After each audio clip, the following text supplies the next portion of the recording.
Lemuel Gulliver menghabiskan 5 bulan penuh bersama istri dan anak-anaknya di Inggris, tetapi keinginan untuk bepergian ternyata lebih kuat. Jadi setelah menjadi kapten kapal petualang, Gulliver memulai pelayaran lain. Ia merekrut 50 awak kapal, tetapi ternyata tidak semua awak adalah orang-orang jujur. Suatu kali, di malam hari, pengkhianat mengobrak-abrik sebuah kapal, masuk ke kabin Gulliver dan mengikatnya. Selama 3 hari, awak kapal menahan mantan kapten itu. Dan pada hari keempat, para pengkhianat mendaratkan Gulliver di tanah yang tidak diketahui, meninggalkan bekal untuknya dan berlayar ke utara.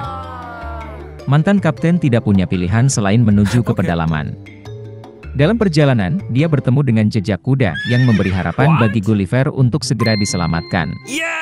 Tiba-tiba sosok humanoid muncul di cakrawala. Gulliver menyipitkan matanya dan melihatnya. Itu adalah monyet yang tampak aneh dengan kulit gelap dan rambut keriting.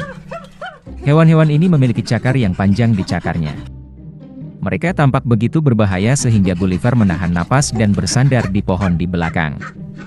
Tapi kemudian sesuatu menarik bahu pengelana itu dan menariknya ke atas. Ini adalah 2 monyet yang persis sama yang mencoba menyeret mangsanya ke atas pohon. Gulliver berjuang untuk melawan dengan tangannya, tetapi hewan itu lebih kuat. Saat Gulliver bertempur dalam pertarungan yang tidak seimbang, suara tapak kaki terdengar. Melihat kuda yang mendekat, monyet melempar Gulliver dan lari ketakutan. Setelah mendekat, kuda itu mengamati Gulliver dengan penuh minat. Kemudian kuda kedua muncul, mereka saling menyapa dengan tendangan kaki depan mereka dan berjalan ke samping. Kuda-kuda itu berperilaku sangat cerdas sehingga Gulliver menganggap mereka adalah penyihir yang berubah menjadi kuda. Akhirnya, setelah berkonsultasi, kuda-kuda itu memerintahkan Gulliver untuk mengikuti mereka. Kali ini, Gulliver berakhir di negara yang dihuni oleh kuda cerdas para Gwymms.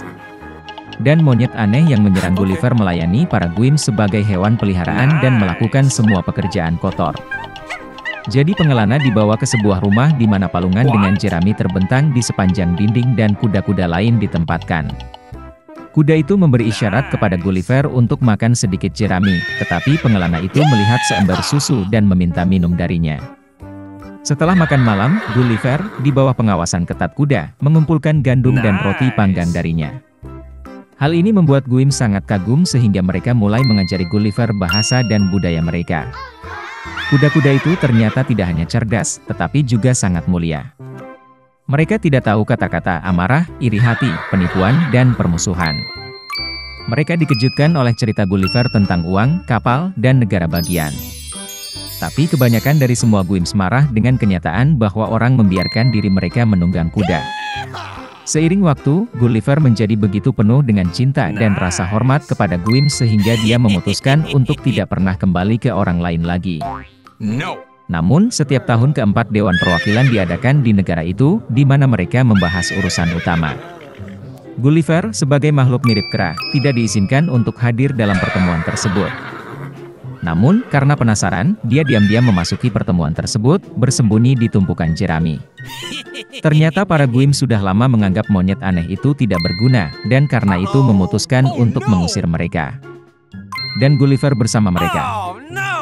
Tanpa menunggu nasibnya, musafir buru-buru membuat perahu dan berangkat ke pulau terdekat. Gulliver memutuskan untuk menghabiskan sisa hidupnya jauh dari orang-orang yang jahat padanya. Namun, pulau itu ternyata adalah pesisir pantai Australia. Gulliver terlihat oleh pelaut dari kapal Portugis dan dibawa ke kapal. Kapten memutuskan bahwa Gulliver sudah gila, jadi dia tidak ingin pulang dan menceritakan kisahnya tentang kuda cerdas. Ketika Gulliver dibawa ke London, dia belajar untuk melihat orang-orang dengan susah payah. Dia menjadi terbiasa dengan istri dan anak-anaknya hanya setelah 1 tahun, tetapi bahkan kemudian dia tidak membiarkan dirinya disentuh. Dan selama sisa hidupnya, Gulliver hanya berkomunikasi dengan kuda jantan yang dibelinya.